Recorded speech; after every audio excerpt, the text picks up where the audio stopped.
Thanks for joining me today in conversations with leaders who are using the Enneagram as a leadership tool with their teams and a tool for personal growth and development. Today I'm speaking with Debbie Mytels, who serves as a leader for a number of climate change related organizations.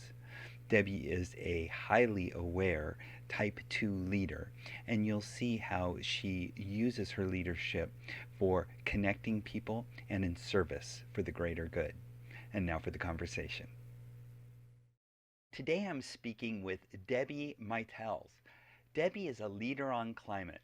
Amongst many leadership roles, she's currently the chair of Peninsula Interfaith Climate Action, co-chair of the Outreach Committee at Fossil Free Buildings for Silicon Valley, and before that she was Associate Director of Actera, an organization based in Palo Alto that does environmental education. Debbie's superpower is connecting people and bringing them together, and I'm so delighted to be speaking with you today. Thank you so much for joining me, Debbie.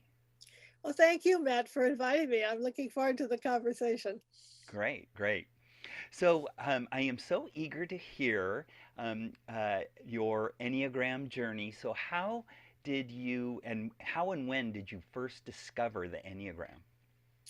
I think I first heard about it because one of my coworkers at the Conservation Center was had been a participant in an Enneagram class, and it seemed to give her a lot of insights into her own self and everything. And she said they're offering another class, and so I went, and it was David Daniels' long, I think 9 or 10 week series of where he has a panel of 5 people of each type spend a whole evening talking about their selves and their life and what are the hallmarks of their point and everything. It was really one of the most amazing things I've learned in my adult life. I mean, you could see the large type 8 people who were, dominant, going to be in charge, grabbing the microphones from each other. And the pencil thin little people who were type 5s were asked, well, tell me about your relationship. And they would say, I'm married. And then they wouldn't say anything else. And then there was a type 4 who was, asked about his relationship, and he started talking about lots of intimate details that were kind of like, ooh. Right. Whoa! And I knew his Too wife much was in the information. audience. It Oh, was so instructive. yeah. I mean, David Daniels. I mean, what an amazing person. I reference him in my book. I just love the work that he did and how he brought a lot of clarity to some of the different triads other than the main triad. So wow, what a phenomenal experience to actually have worked with him. Yeah, it was wonderful. I learned a lot. It was, and I've continued to learn more because a friend of mine is a type 5 exemplar who's been on panels, and we chat about what we're seeing in people's behavior a lot too. So it's Oh, really fun that's great. and very insightful. Yes, yeah. Yeah. Well, so what did you discover about yourself that you really didn't know or appreciate before you knew the Enneagram?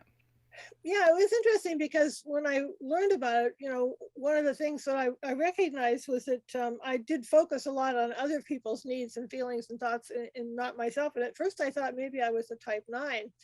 But I went on a hike one summer that year that we were learning about this with my former husband.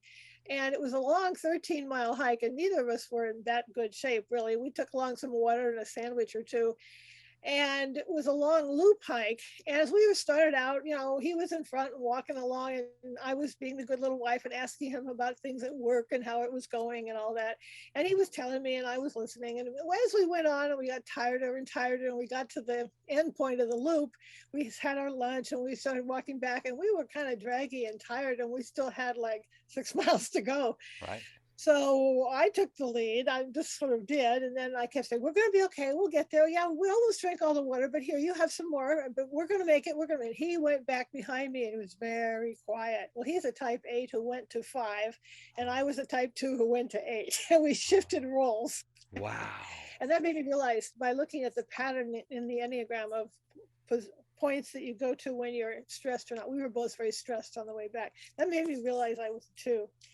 There are other things too that I learned about myself that at one point when I was very young, I did a job to edit a doctor's report. And I kept changing his wording a little bit, but I didn't want to kind of like reorganize the whole thing, which it kind of really needed. And I realized I was trying to keep his style of writing and not really putting my own understanding into it. And I realized that that was a pattern in some of my other behaviors, that I wasn't really putting myself and what I could do into situations. And so the Enneagram really helped me to see the kind of unity of all my behaviors, the shyness that I had, waiting for others to take the lead, even though I had ideas, and but not putting out my ideas until later, and not giving much direction to what was happening. So it Right. helped me to understand, oh, I see what's going on here. Yeah. Okay. And it really gave me a lot more self-awareness of what Right. I was doing. Right. Well, you bring up such a good point. I love that story about your hike.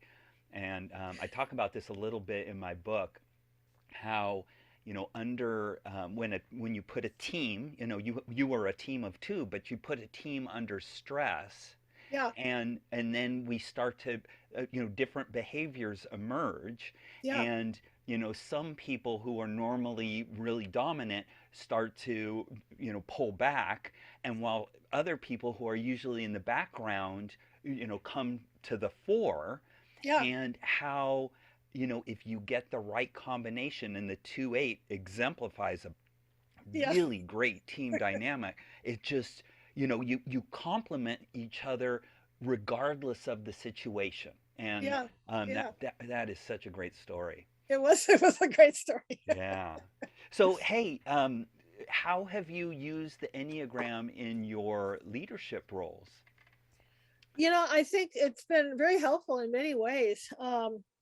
I think one of the things is it's important just to recognize that it's important to be a relationship builder. Right.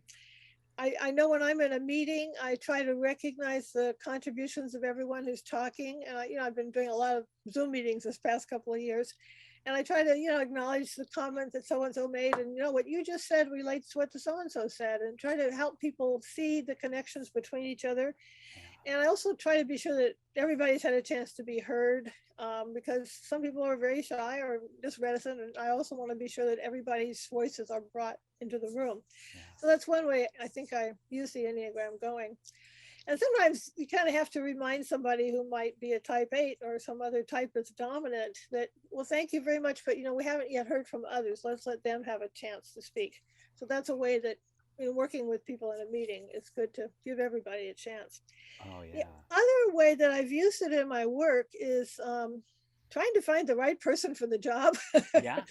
Yeah. um, I've been blessed in life to have a lot of type friends who are type 7, who are the people who come up with wonderful schemes and great ideas, but you can't really rely upon them to follow through all the time and actually do the work that needs to be done. So you got to find a helper or some other type to support them, Right.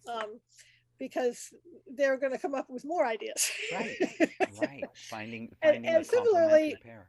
yeah, if you have a bookkeeper job opening, you want somebody who's meticulous. Yes.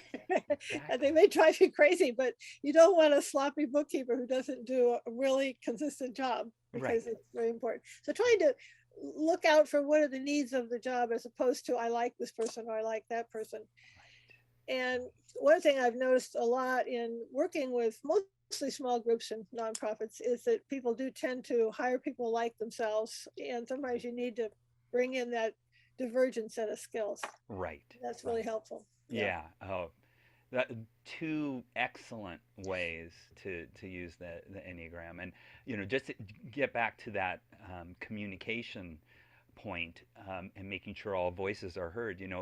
Knowing the Enneagram and knowing that if you have fives on your team, Yeah. knowing that they probably know more and have studied more than anybody else on the topic, and yet Exactly. they're just sitting there quietly letting everybody else talk.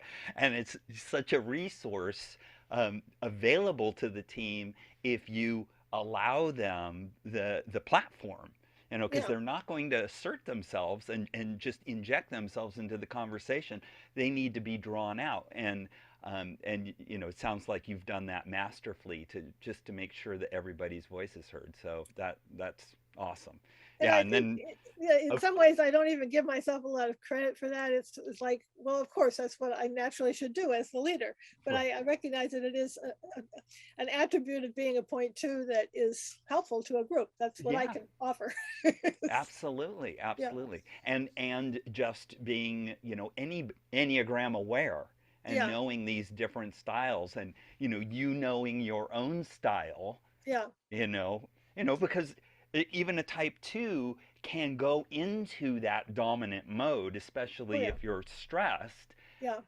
So just being aware of that and just say, okay, I'm going to make sure everybody gets a chance to talk. That's really great, Debbie.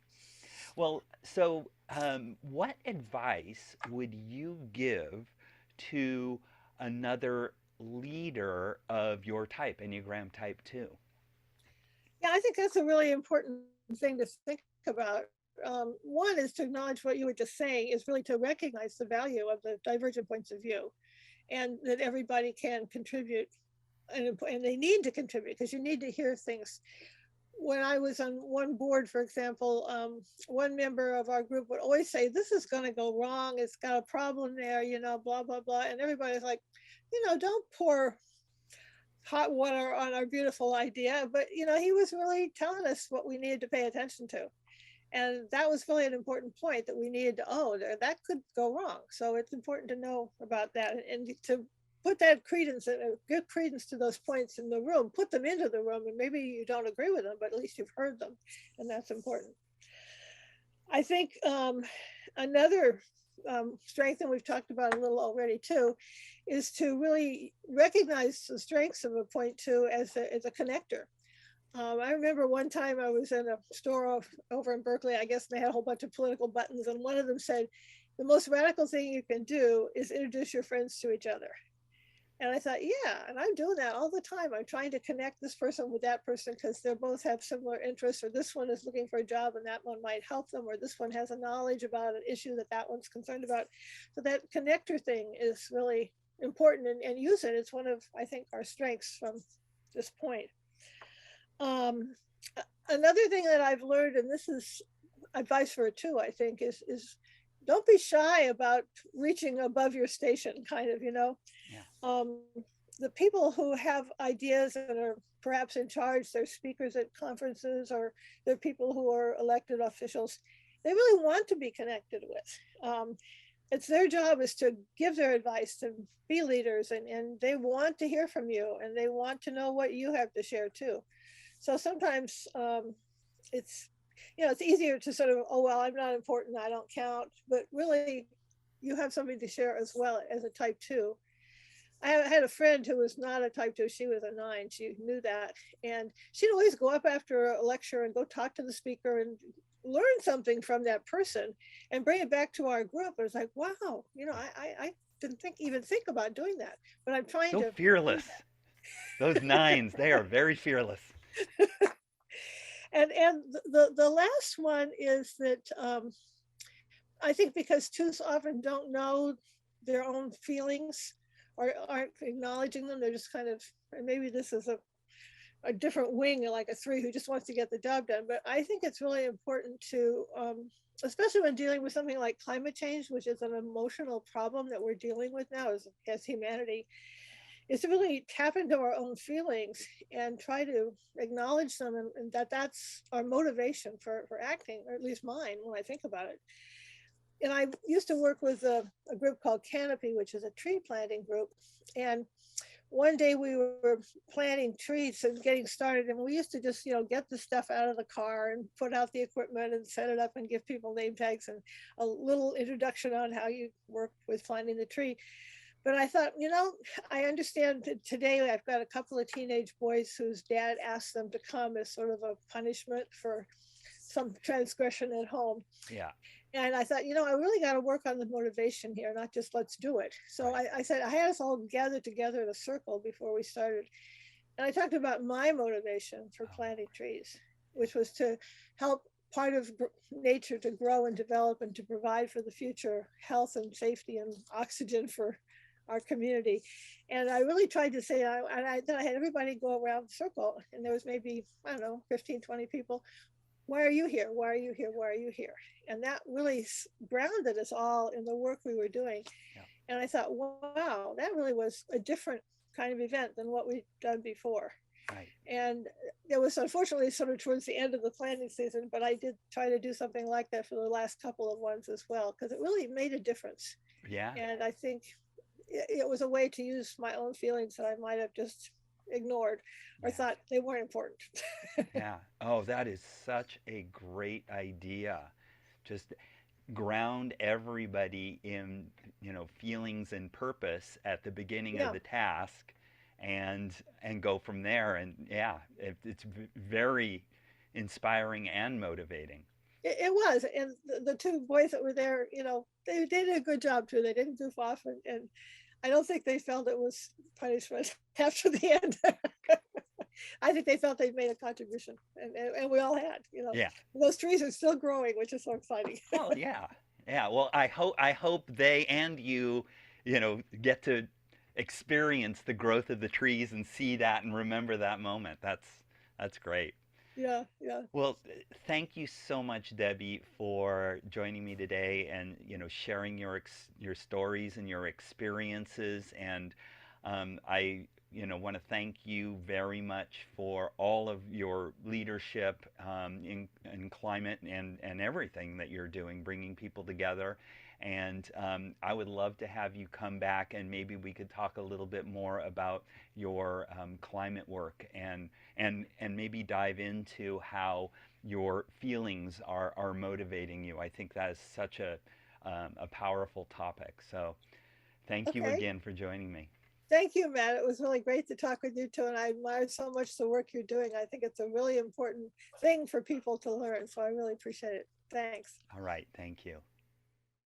Thanks for watching.